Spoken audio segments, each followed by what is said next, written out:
다니엘이 나이 들었을 때예요. 노년입니다. 사자굴에 갇힌 다니엘, 우리가 어린이들에게 설교할 때는 그 어린이 비슷하게 그림을 그리잖아요. 그거는 정말 말도 안 되는 소리고, 그 바단 아람으로 도망갈 때 야곱을 청소년으로 그리죠. 그것도 말도 안 되는 소리죠. 그때 나이가 한 60쯤 되는데, 지금 이 다니엘은 노인입니다. 노인. 이 노인이 사자굴에 던져졌습니다. 굴이 이렇게 뚫려 있는 게 아니고 이렇게 아래로 뚫려 있는 굴이란 말이에요. 그러니까는 후에 대적들을 떨어뜨렸을 때 땅에 닿기 전에 쳤다는 게 그 말입니다. 위에서 떨어지고 있는데 사자가 오니까 바로 쳐버리니까 뼈가 부러졌다는 얘기입니다. 자, 이 노인을 사자굴에다 집어넣었으면 사실은 그 뒷날까지 기다릴 이유가 어디 있겠습니까?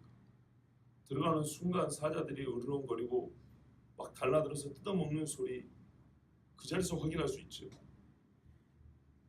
그런데 그 뒷날까지 확인을 해봐야 되겠다. 그것은 다리오 왕의 대단한 믿음을 볼 수가 있습니다. 무슨 말이냐면 평상시에도 다니엘이 하나님을 경외하는 걸 안다는 얘기입니다. 그래서 그러잖아요.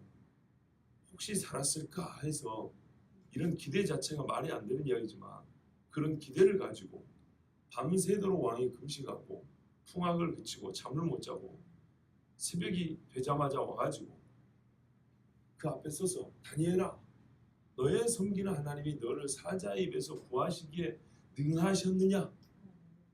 이런 질문 자체가 웃기는 이야기죠. 정말 웃기는 이야기입니다.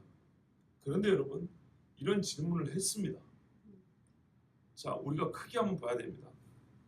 다니엘이 사자굴에 던져지기 전까지와 던져진 후를 한번 나눠서 보자. 던져지기 전에도 다니엘은 당대 사람들에게 빛으로 살았습니다. 그 증거가 그의 대적자들을 또 보면은 다니엘의 빛이라는 걸 알 수 있지만 왕을 봐도 알 수 있습니다.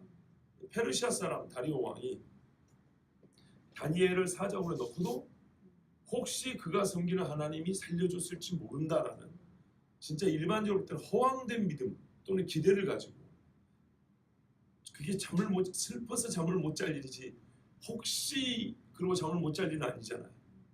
아침에 와서 뼈라도 근정 올려가지고 장례를 치러줄 일이지 와가지고 굴 앞에서 다니엘아, 너희 섬기는 하나님이 너를 구하시기에 능하셔, 이런 질문을 할 게 아니잖아요. 그런데 이런 질문을 할 정도로 다리오 왕의 뇌리에 뭐가 박혔다고요? 다니엘은 여호와를 경외하는 사람이고 다니엘이 말하는 여호와는 어떤 하나님이냐면 정말 자기를 섬기고 따르는 자를 사자에서도 구하는 이로 다니엘이 그렇게 들려줬기 때문에 다리오 왕은 혹시 모른다는 가정과 기대를 가지고 이렇게 섰다는 겁니다. 우리가 살면서 우리 주변 사람들이 당신은 예수 믿는 사람이기 때문에 당신에게는 정말 우리가 예기치 못한 기대할 수 없는, 보통 사람에게서는 기대할 수 없는 일이 일어날지도 몰라. 이런 경우 있으면 참으로 복된 분입니다. 있으면 복이 있습니다. 근데 아무리 그래도 이 정도는 좀 심하잖아요. 저 사람이 차에 갈렸는데 예수 믿으니까 그 하나님 살려줬을지 몰라. 마음이 걸려가지고 여기저기 번졌다는데 아이 그건 뭐 숨겨보니까 치유하는 여호와 그러대. 한 2달 살고 죽는다더니 저 사람은 아마 2년도 더 살지 몰라. 그런 기대. 여러분, 이런 기대를 한 10배쯤 100배쯤 확장하면 이런 기대입니다. 사자굴에 집어넣는데 하룻밤이 지났는데 사자 한 마리도 아니고 여러 사자들이 우글거리고 먹을 것도 안 줬는데 사람 잡아먹으라. 그 우글거리는 사자굴에 참 동작이 빠른 젊이도 아니고 노인을 집어넣는데 하룻밤이 지난 후에 가가지고 그걸 들을 거라고 다니엘아 부르냐 이 말이죠. 누가 보면 이 왕 정신 나갔다 그러겠죠. 이런 기대를 할 정도로 다니엘이 살았다. 이 정도면 여러분 사는 동안 충분하게 빛으로 산 겁니다. 그러지 않겠습니까? 이 정도면 빛이지. 그럼 뭐 우리가 알다시피 젊을 때 하나님 앞에 꿈을 계시를 받고 또한 느부갓네살 세계 최고의 세상을 당시에 지배한다는 느부갓네살에게 가가지고 하나님의 뜻을 전하고 당신이 하나님 앞에 교만하니까 그런다면서 이 세계를 하나님께서 깨닫을 것이며 이 정도면 빛이지. 그럼 그죠? 그 소리를 다 들었던 거 아닙니까? 그래 놓니 혹시 다니엘의 섬기는 하나님이 살려줬을 줄 몰라 라고 이랬어요. 우리 중에 이 정도 정말 주변 사람들이 사자고로 던져졌는데 혹시 살렸을지 모른다는 기대만 일으키는 정도만 해도 우리는 살면서 충분히 어둠을 지배하는 빛으로 살았다고 박수 치고 인정해 줄 겁니다. 그렇죠? 이 정도만 충분합니다. 근데요, 진짜 살아버렸다. 자, 비교를 해보세요. 앞에까지도 충분했는데 우리도 감히 그럴 수 있을까? 정말 우리는 솔직한 말로 다니엘처럼 그리 못할 것 같잖아요. 이건 다니엘이 한 게 아니지만 다니엘 혼자 힘으로 한 건 아니지만 사자굴에 갇히기 전까지의 다니엘의 삶 우리 쫓아가기 어렵잖아요. 그죠? 이 정도만 해도 정말 대단한데 아무리 대단해도 죽어버린 거하고 사자굴에서 살아남은 거하고 같습니까? 다릅니까? 다르죠. 어떻게 다르냐면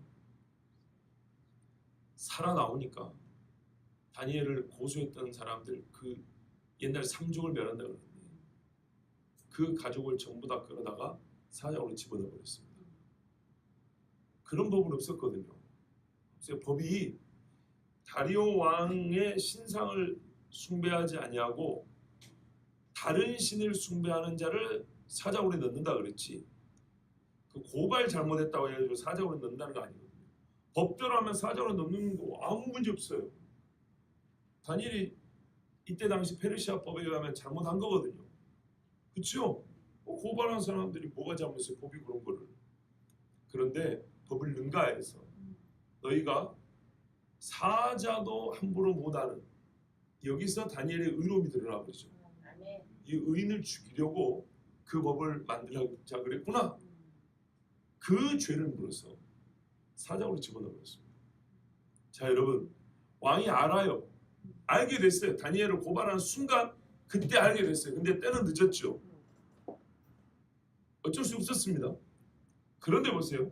다니엘이 그래서 그 법대로 해서 죽어버렸으면 이 대적자들 사자굴로 집어넣었을까요? 안 넣었을까요? 못 넣었겠죠. 그 다음에 후속 조치로 왕이 조서를 내립니다. 그 조서의 내용을 보면 이 다리오 왕이 그 전에는 다니엘 때문에 감동을 받아가지고 야 이런 출신이 있냐고 개인적으로 마음속으로 감동받았을지 모르지만 국가의 법으로 특별법을 제정해서 다니엘과 다니엘의 섬기는 하나님을 온 페르시아 전역에 공포를 합니다. 봐보세요.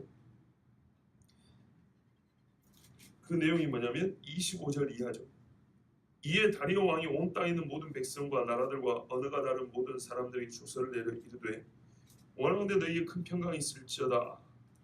근데 가만 보면 이 평강이 자기 힘도 아니고 페르시아의 신도 아니고 내가 이제 조서를 내리노라. 내 나라 관할 아래에 있는 사람들은 다 다니엘의 하나님 앞에서 떨며 두려워할지니 그는 살아계시는 하나님이시오 영원히 변하지 않으시리시며 그의 나라는 멸망하지 아니할 것이요 그의 권세는 무궁할 것이며 그는 구원도 하시며 건져내기도 하시며 하늘에서든지 땅에서든지 이적과 기사를 행하시는 이로써 다니엘을 구원하여 사자 입에서 벗어나게 하셨습니다 하였더라. 아멘. 아멘.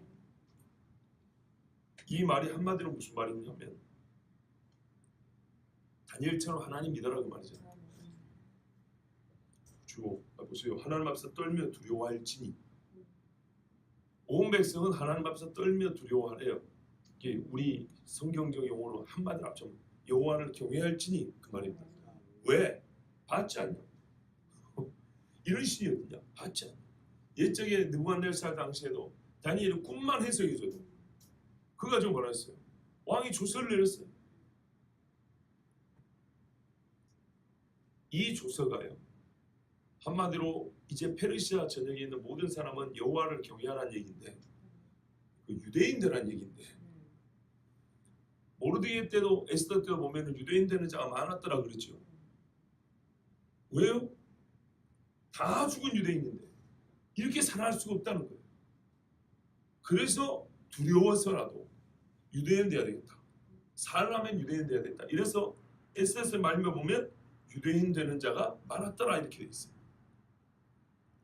오늘 말씀도 결국에는 유대인이 섬기는 여호와를 섬겨야 한다고 다리오 왕이 조서를 내렸습니다. 자, 보시죠. 다니엘이 만약에 죽어버렸으면 이 조서 내렸을까요? 안 내렸을까요? 안 내렸겠죠. 다리오 왕이 꺼이꺼이 슬퍼서 장례는 치러 죽겠지만 뭐 여호와가 어떤 분이시니 이런 말을 하지 못했겠죠. 무슨 말씀드리냐면 우리가 지금까지 어둠을 지배하는 빛을 또 그 빛으로 살았던 사람들 이야기 많이 들었습니다. 그죠? 아직도 내일 모레 남았는데 이제는 그 지배력의 크기를 말하는 겁니다.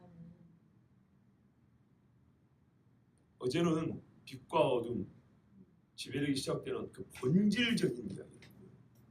시작점이자 가장 그 나눔의 본질적인 지점, 핵심 지점을 얘기해요. 오늘은 지배력의 크기를 얘기하는 겁니다. 사람이 이 땅을 살면서 빛으로 살아갑니다. 빛으로 살아가지만 하나님께서 주신 영적 은사와 개인적인 영성과 말씀의 순종, 말씀의 전파, 또 그 사람 행하는 선한 일들, 지혜로운 일들, 여러 사람들에게 유익을 끼친 일들이 실제로 어둠을 이겨내고 어둠과 싸워서 승리를 얻어내기도 합니다. 물론 이것도 다 하나님이 주신 능력을 하는 것이죠. 그런데요, 아무리 그래서 잘했다 하더라도 그 지배력은 요만합니다. 아시겠죠? 다시요. 하나님이 개인에게 부어주신 게 있어요. 그 부어주신 것 갖고 이 사람이 하늘의 그 신뢰한 것을 받아가지고 제 아무리 뛰고 걷고 헌신하고 애를 써도 이 몸을 통해서 나타나는 어둠에 대한 빛의 지배력은 요만하다고요.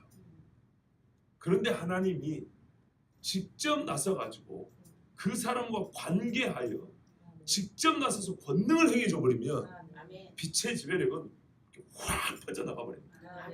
어마어마합니다.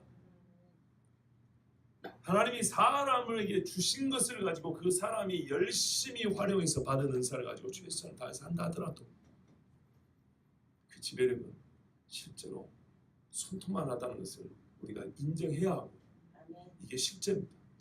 그런데 하나님께서 그 사람을 통한 또는 그 사람과 관계하여 그가 행하고자 하는 빛의 삶에 직접적으로 손을 한번 확 뻗어내 주셔버리면 빛은 완전한 지배력을 가지게 됩니다.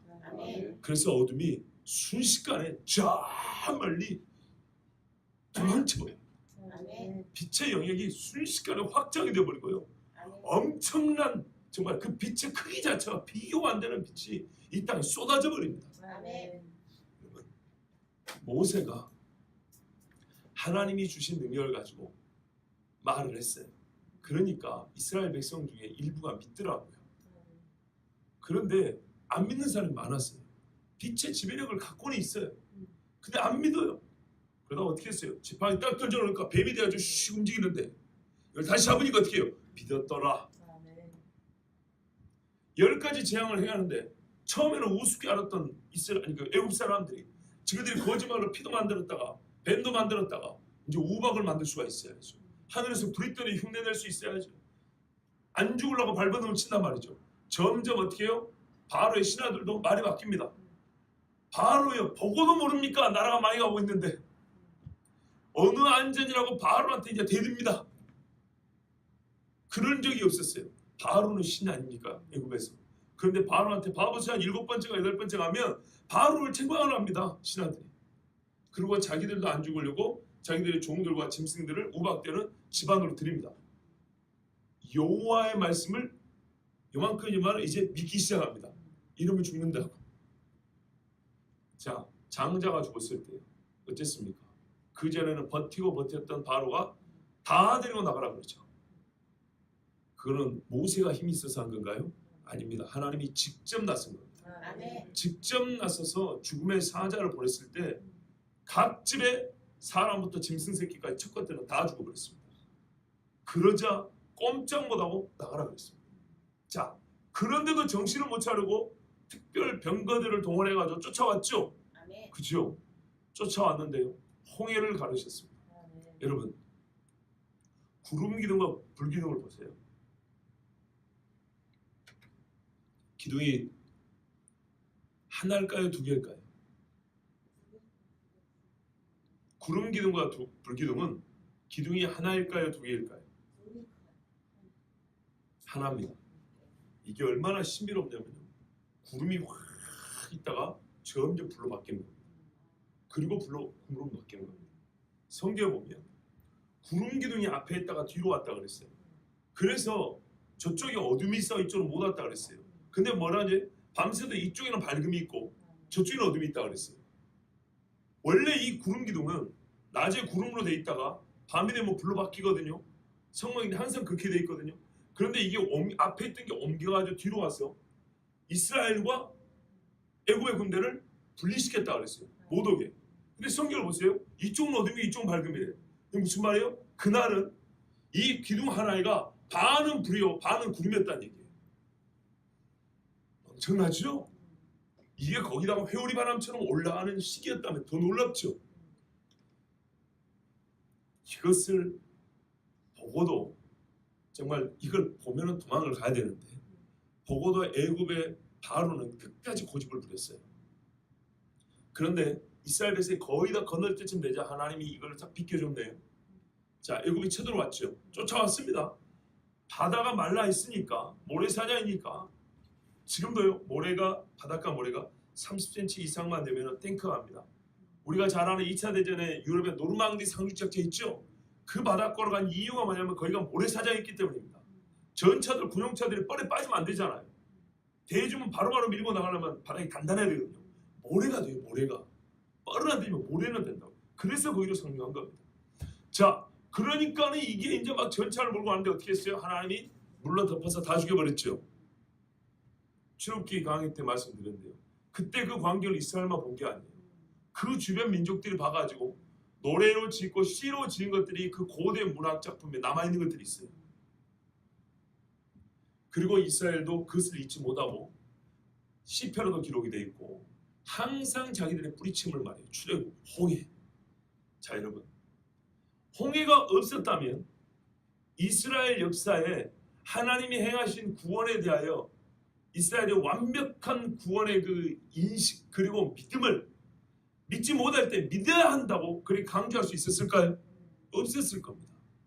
그들이 여호와의 구원을 노래할 만한 주제가 반이 아니라 80%는 사라졌다고 봐야 됩니다. 홍해의 기적이 있었기 때문에 이스라엘은 완전한 하나님의 구원을 체험했고 그것을 근거로 해 하나님은 이스라엘을 책망하고 나는 너희의 하나님이라고 그랬어요.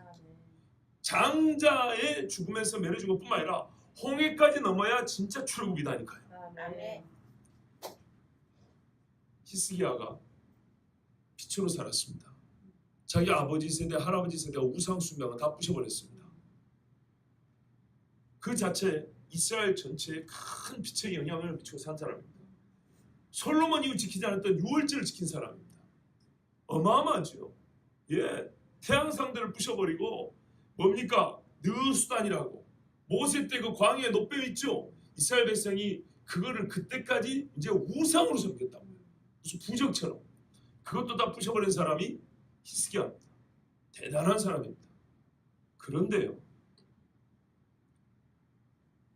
아수르 군대가 쳐들어왔을 때 하나님 앞에 이 아수르 왕의 이 조롱과 멸시의 편지를 가지고 성전에 올라와서 하나님 앞에 내놓고 기도했어요. 그리고 벽을 향하였어요. 울면서 하나님 앞에 통곡을 했어요. 그 이 백성들에게는 두려워하지 말고 외쳐놨어요. 근데 무슨 답이 있어야죠. 아무것도 할 능력이 없었어요. 지금까지 빛으로 살긴 했지만 그 지배력이란 그날 밤 천사가 나타나서 18만 5천의 아수르 군대를 전멸시켜버린 지배력에 미칠 수가 없어요. 무슨 말씀인지 아시겠죠? 모르드게가요, 에스더가요, 유다 민족에게 암암리의 기쁨이고요, 그들의 영광이었어요. 스스로 밝히지 못하기 때문에 조용히 있지만 우리 유다인이 왕비가 되었다. 얼마나 좋았겠어요. 우리 유다인 모르드게가 그래도 궁전 앞에서 관리가 되어가지고 지금 우리 유다인도 이제 좀 기 좀 펴고 살겠구나. 그런데 당사자들이 쉬쉬하니까 대놓지는 못하고 이렇게 살았어요. 근데 하나님 앞에 그들의 죽음을 맞닥뜨린 이후에 금식하며 기도하고 하나님이 하만을 쳐주겠어요. 그때 유다인들은 어떻게 되냐 보세요. 그들의 원수를 대놓고 쳐 죽일 수 있었어요. 만약 하나님이 하만을 죽이는 정말 이 기적을 행해주지 않았다면 가능했을까요? 불가능합니다. 대적을 섬멸하는 일은 불가능합니다. 무슨 말씀이냐면 우리가 착각을 해서는 안 된다는 겁니다. 우리가 하나님 주신 은사와 즉 말하자면 믿는 자에 주시는 기본적인 능력이 있어요. 그리고 그 중에 하나님 앞에 특별하게 은사와 능력을 받은 조금 더한 능력이 있어요. 조금 더한 힘이 있어요. 조금 더 밝은 빛을 가진 사람이 있어요. 그런데요, 그것이 대단한 것 같아도 물론 전혀 빛을 발하지 못한 사람에 비하면 대단하죠. 아까 말씀드린 대로 다니엘이 사자굴에 들어가기 전까지도 엄청난 빛을 행사하고 산 사람이었어요. 어둠뿐인 세상에 촛불만한 빛이라도 이거는 얼마나 큰 빛입니까? 그런데요, 그것은 지배력에 있어서 완전하지 못해요. 한 나라를 완전히 하나님께로 엎드리게 만들지 못해요. 한 민족을 하나님 앞에 여호와는 왕이시라고 고백하게 만들지는 못해요. 그 일은 하나님이 직접 나서서 하셔야 돼요. 그런데 지금이야말로 여러분 하나님의 직접적인 손이 필요한 때입니다. 보세요. 내가 내 영을 만민에게 부어주리니 그렇지요. 그래서 요엘서의 기적이 나타나지요. 각 사람에게 하나님이 방언도 하게 하고 예언도 하게 하고 병도 고치게 하고 또 뭐랍니까? 무슨 독을 마실지라도 해를 당하지 아니한다 그렇죠. 이거는 기본적으로 세팅되어 있는 은혜와 능력으로 되는 게 아니에요. 특별하게 하나님이 은혜를 주시고 특별하게 능력을 주실 때 가능한 거예요. 그리고 이거는 특별하게 말을 우리가 다시 해야 돼요. 그 사람에게 특별한 능력을 준 게 아니고 하나님이 직접 나서 갖고 하는 거예요. 직접 나서서. 저는 이런 지배력, 어둠에 대한 완전한 빛의 지배력, 나는 이걸 우리가 구해야 될 때라고 봅니다. 오늘 그 이야기 하려고 이 말씀을 읽은 거예요. 그러니까 이 말씀에서 우리가 다니엘처럼을 배울 수 있지만 오늘 이 말씀은 한편 다니엘처럼이 아니에요. 우리가 이렇게 다니엘처럼 살 수 있는 게 아니에요. 이거는 하나님이 직접 해준 일이에요. 다니엘처럼은 어디까지 하면 사자굴에 들어갈지라도 내가 신앙을 지킨다는 게 다니엘처럼이고요.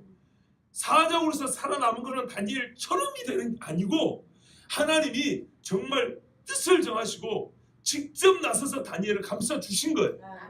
다니엘이 이걸 구했던 건 아니에요. 다니엘은 죽는다고 들어간 거예요. 그런데 하나님이 직접 나서서 손으로 사자들의 입을 막으시고 온순하게 막으시고 발톱들 들어게 딱 했고 발톱 딱 꺾는 이렇게 고양이같이 온순한 고양이처럼 만드시고 다니엘을 보여주셨단 말이에요. 그 밤새도록 두려워 떨 수밖에 없는 노인을 평안하게 붙들었다. 하나님의 직접적인 권능. 그래서 모세 때도 그래요. 이는 여호와의 권능이니라 그러죠. 저는 우리가 이 마지막 때에요. 여호와의 권능을 좀 봐야겠어요. 이건 하나님이 주권적으로 행하시지만 적어도 믿음의 사람은 하나님의 그 주권을 구할 수는 있어요. 우리의 기도는 미안하지만 한계가 없어요. 경계가 없어요. 하나님이 안 된다고 하는 것을 구하는 것 거기는 경계지만 하나님의 기적을 구하는 것을 구하지 말라고 하지 않았어요. 오죽했으면 엘리야는요 3년 6개월 동안 비를 못 내요. 하나님께 구했어요. 성경을 보세요. 이거는 하나님께 구했더니 비가 안 오더라고요. 그리고 다시 간절히 구했어요. 그랬더니 비가 다시 내렸다 그랬죠. 이건 하나님의 직접적인 권능이에요. 근데 이 직접적인 권능을 간구하는 것은 우리에게 허락된 일이에요. 우리 각자에게 하나님 나에게 지혜를 좀 더 많이 주세요. 은사를 더 많이 주세요. 가능해요. 이건 당연히 구해야 돼요. 그런데 그래봤자 이만해. 근데 이 마지막 때 우리가 더 큰 걸 구해야겠어요. 정말 입을 넓게 열 날을 나는 여기까지 확장해야 봅니다. 하나님 직접적으로 좀 손을 내려주세요. 하늘 가르고 임하신다는 시편의 말씀처럼 진짜로 정말 나를 통해서 정도가 아니고 우리가 맞닥뜨리는 이 어둠의 싸움에서 어둠과의 빛의 대결에서 하나님 직접 하늘 가르고 임하셔서 주의 손이 직접 가지고 역사해 주세요. 이걸 경험한 사람들이 또 사도들이 있어요. 오순절 성령 강림 이전에 예수님께서 특별히 이들에게 그 체험을 미리 맛보게 해준 적이 있었어요. 한때지만. 그게 뭡니까? 둘씩 짝을 지어 보냈는데 뭐라 그래요? 주의 이름으로 귀신이 나가더이다. 주의 이름으로 병이 고쳐지더이다. 그랬죠. 그러니까 예수님이 뭐라 그래요? 그래 내가 사단이 하늘에서 번개처럼 뚝뚝 떨어지는 걸 봤다 그러죠. 걔들이 잘나서 했습니까?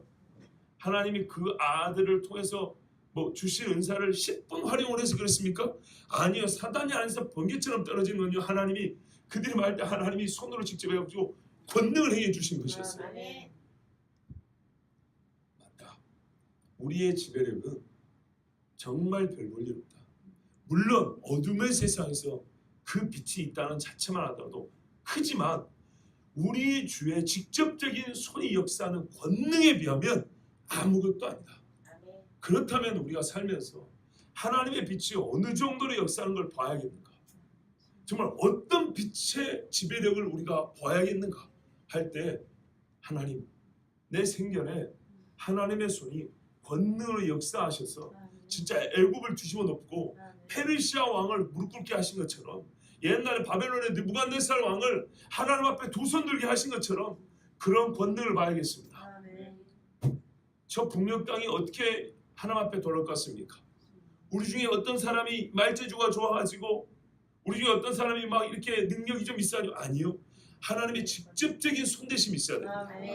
우리 중에도 말이죠. 각 가정에 어려움들이 있죠. 이게 한 사람이 어느 좀 특별하게 뭔가 좀 재주가 있고 은사가 있어 그 정도는 안 돼요.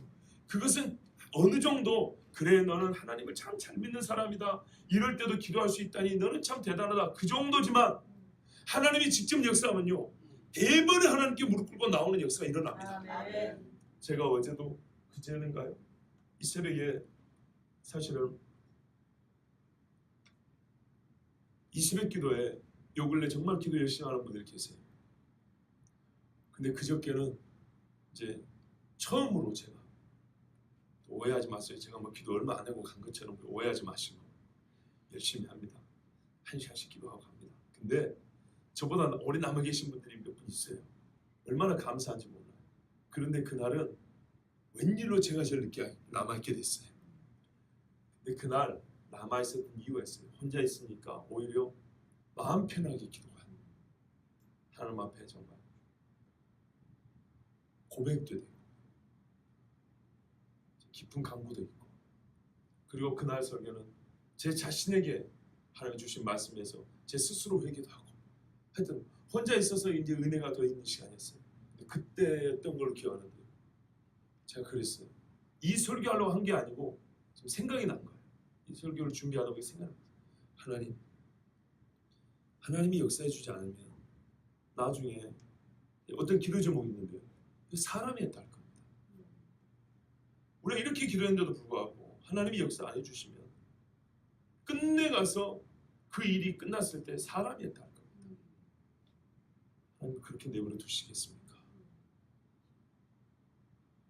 사람이 영광을 취하고 사람의 힘, 이 세상에 의학의 힘이 됐다고 하나님 차라리 그럴 것 같으면 처음부터 기도를 하게 하지 말게 하든지